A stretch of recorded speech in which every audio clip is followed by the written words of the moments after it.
Management is business management. For most people, inside and outside management, this assumption is taken as self-evident. Indeed, management writers, management practitioners, and the laity do not even hear the word management. They automatically hear business management, right? This assumption regarding the universe of management is of fairly recent origins. Before the 1930s, the few writers and thinkers who concerned themselves with management, beginning with Frederick Winslow Taylor around the turn of the century and ending with Chester Barnard just before World War II, all assumed that business management is just a subspecies of general management and basically no more different from the management of any other organization than one breed of dog is from another.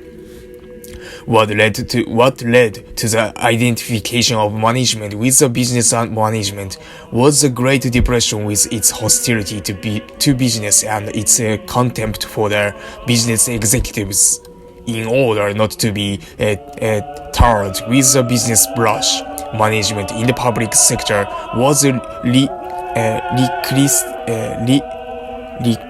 rechristened public administration and proclaimed a separate discipline with its own university dependence, with its own university department, its own terminology, its own career ladder.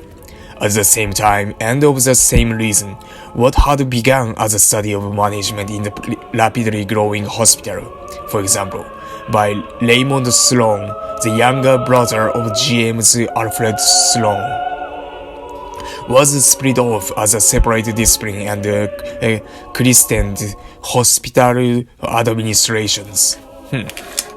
Not to be called management was, in other words, political correctness in the Depression years. In the post-war period, however, the fashion turned.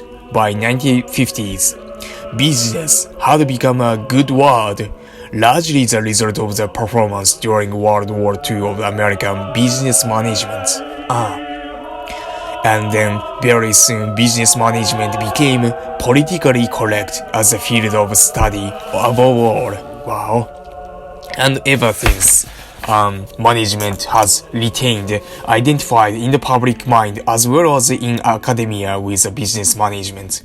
Now, we are beginning to unmake this 60-year-old mistake, as witnessed the renaming of the so many business schools as a school of management, the rapidly growing offsprings in non-profit management.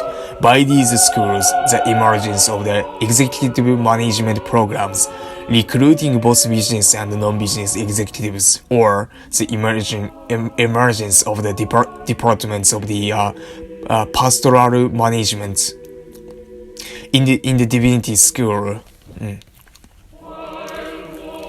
But the assumption that management is business management still persists. It is therefore important to assert, and to do so loudly, that management is not business management any more than, say, medicine is obstetrics.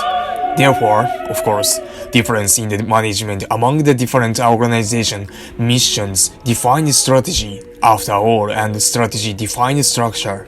There surely are differences in managing a chain of the retail stores and managing a Catholic diocese, though amazingly fewer than either chain store or bishops might believe. In managing an airbase, a hospital, and a software company, but the greatest difference are in the terms individual organization use. Otherwise, the differences are mainly in the application rather than in the principles. There are not even tremendous differences in the task and challenges. The first conclusion of this analysis of their assumptions that must underlie management to make a productive both its study and its practice is therefore management is a specific and distinguishing organ of any and all organizations. Okay.